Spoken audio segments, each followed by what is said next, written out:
Hello guys, so the last video I left off with talking about Rasputin.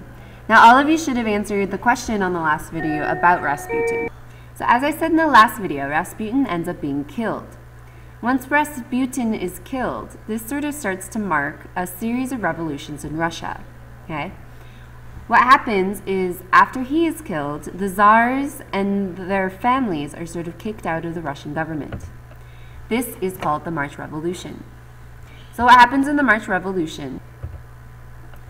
So in March of 1917, we start to have a group of female women protesters. And what they're protesting is about are work conditions. Now, if you remember, Russia is industrializing much later than most other Europeans. So all the other European countries, they have already industrialized. So they've already worked out sort of their workers' rights during this time. But Russia, they're still in that process. So they're still treating their workers quite horribly. There's things like getting tuberculosis because of the fluff in the air in factories. These are the types of things that these women are protesting against, work conditions. The czars, they end up ordering the soldiers to go out and shoot these workers who are protesting. They're basically ordering for the same thing that happened during Bloody Sunday. But what ends up happening is these soldiers, they go out, they have their guns, and they're about to fire, and they decide that they actually agree with the protesters, and they sort of turn on the Tsar's government. This is sort of the start of the March Revolution. So what ends up happening is we have these Tsars, they end up stepping down.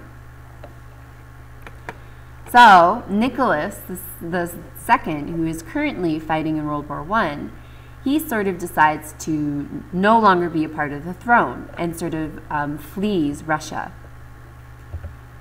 After that, once Nicholas and the Tsars are out of Russia, we have the Duma. Now the Duma is the parliamentary system. It ends up being established in Russia. But this is a provisional government. What provisional means is a temporary government. Okay, so until they start figuring out how Russia's government is going to go, they just have a government in place. The Soviets also come into play at this time. Now the Soviets, they are the socialist revolutionaries. They're the ones who sort of control this government as well. So once the Duma is in establishment, we have Lenin, who is not in Russia right now. Lenin is actually in Germany. He ends up returning to Russia. The reason he returns to Russia is because many Germans, they don't actually want Lenin in Germany. They're a little bit afraid that, like what Lenin was trying to do in Russia, he was trying to start a revolution, that he would do the same thing in Germany. So Germans, they sort of help Lenin to go back to Russia, to sort of keep him in Russia as well. This is in April 1917. Here we have is the March Revolution. So here we have, these are the women who start the protests and who are joined by many other workers in Russia who are upset about the work conditions.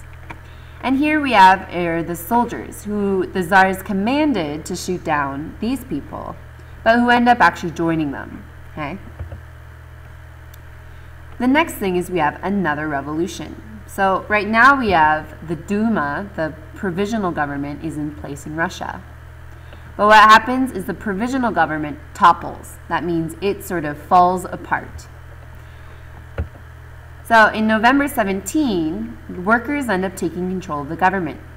Now the reason why the workers start revolting against the provisional government, or the Duma, is because the Duma government wants to stay fighting in World War I, whereas no one else in Russia wants to still be a part of World War I. The reason why they don't want to be a part of World War I is currently Russia is losing thousands of men, probably up to 1 million men in World War I because they're not equipped. They do not have the proper weapons and supplies. There's many people in Russia at this time starving. They don't have food. They're basically saying we need to focus on our own country. We can't really focus on World War I. So what ends up happening is the workers sort of take down the provisional government, and the Bolsheviks come into power. Now the Bolshevik, they are the Communist Party, and the Bolshevik leader is Lenin. So Lenin actually promises to give land back to the peasants, and he puts workers in control of the factories. So it's no longer rich noblemen in charge of working conditions, but the workers themselves. Lenin's slogan at this time, to try and get workers to join his revolution, is all power to Soviets, peace, land, and bread. So he's promising them these sort of three things. He's promising peace in the Russian government, he's promising to give lands back to peasants, and he's promising bread and giving them more food to the people themselves. This leads the Bolshevik Party to actually sign a treaty with Germany, causing Russia to leave World War I. Now, we already knew that Russia left early. This is the reason why. There's a struggle in Russia at this time, and the Bolsheviks, they're the ones who signed with Germany. Civil war rages in Russia. So, while the Bolsheviks have now taken over, there's still more revolutions coming. There's this power struggle. And the power struggle is between the Bolsheviks, which is the Red Army, and the White Army. In the White Army, these are the people who are composed of the rich of Russia. So anyone who is loyal to the czars and anyone who is sort of a nobleman, they would be fighting against the Bolsheviks. The reason why is they're going to be losing a lot of power if the Bolsheviks come into power in the government. After 3 years, though, so there's civil war that happens for 3 years in Russia, the Red Army ends up winning. This is the Bolshevik Party. That leaves 14 million dead. That is quite a significant number. So even though we're not really focusing on the civil war itself, it's important to know that this civil war leaves 14 million Russians dead at the end. So it's quite a bloody, bloody civil war. Now, if we were to compare this revolution, it'd probably be very close to the French Revolution. Okay? They're both trying to remake a society. Lenin restores order. So the Bolsheviks have now won this civil war. And Lenin, who is the leader, he ends up sort of taking charge of Russia. Now, as a way to sort of encourage people to sell more in Russia, Lenin comes up with something called the New Economic Policy. So in 1921, this is when Lenin sort of gets into government. Lenin launches the New Economic Policy, which is basically socialism with some capitalism. What that means is the government doesn't control everything, but it controls many things, but it still allows some people to have small businesses on the side. So the New Economic Policy, it restores peace, and it also allows Russia to restore its economy. So because Russia's economy has been damaged by both war and revolution, this New Economic Policy helps bring more money back into Russia. By not even 7 years later, we see that Russian farms, factories, they end up being productive again because of the New Economic Policy. The next thing is we look at Lenin and how he reforms the government. So what Lenin does is if we think of Russia, Russia is quite a large country. It's actually one of the largest countries in the world. I think it is the largest country. So what Lenin is doing is he sort of breaks up parts of Russia, and he creates them or allows them to be self-governing republics. So even though Lenin and his party have the ultimate power, which is national government, they still allow each part of Russia to sort of have its own government. By 1922, we also see Russia is no longer being called Russia. They're now called the Union of Soviet Socialist Republic, or the USSR. Now again, of course today it's called Russia, so we know that eventually it changes back. But it is important to know that during the 20th century, Russia is not called Russia, but the USSR. The last thing we have is we have the Bolsheviks. They take on a new name in their government. They call themselves now the Communist Party.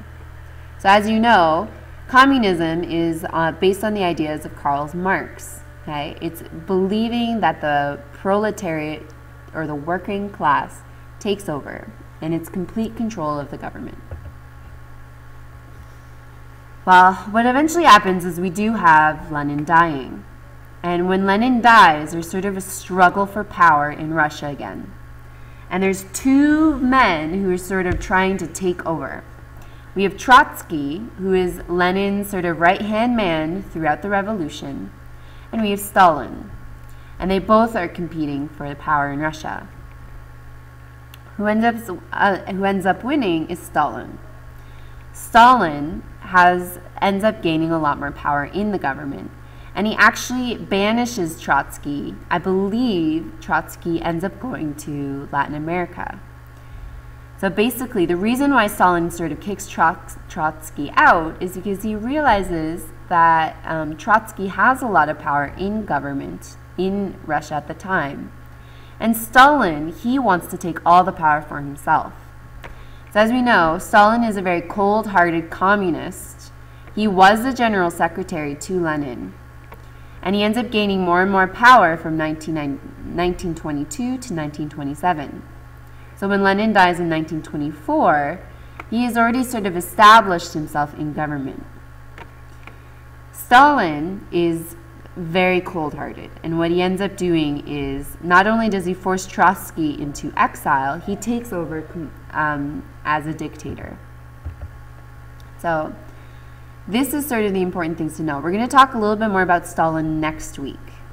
I'm not going to ask a question on this video because the other class, actually, we did this in class. So what I would like you guys to do is just make sure you comment one general comment on the video so I know you watched it. That's it. Bye, guys.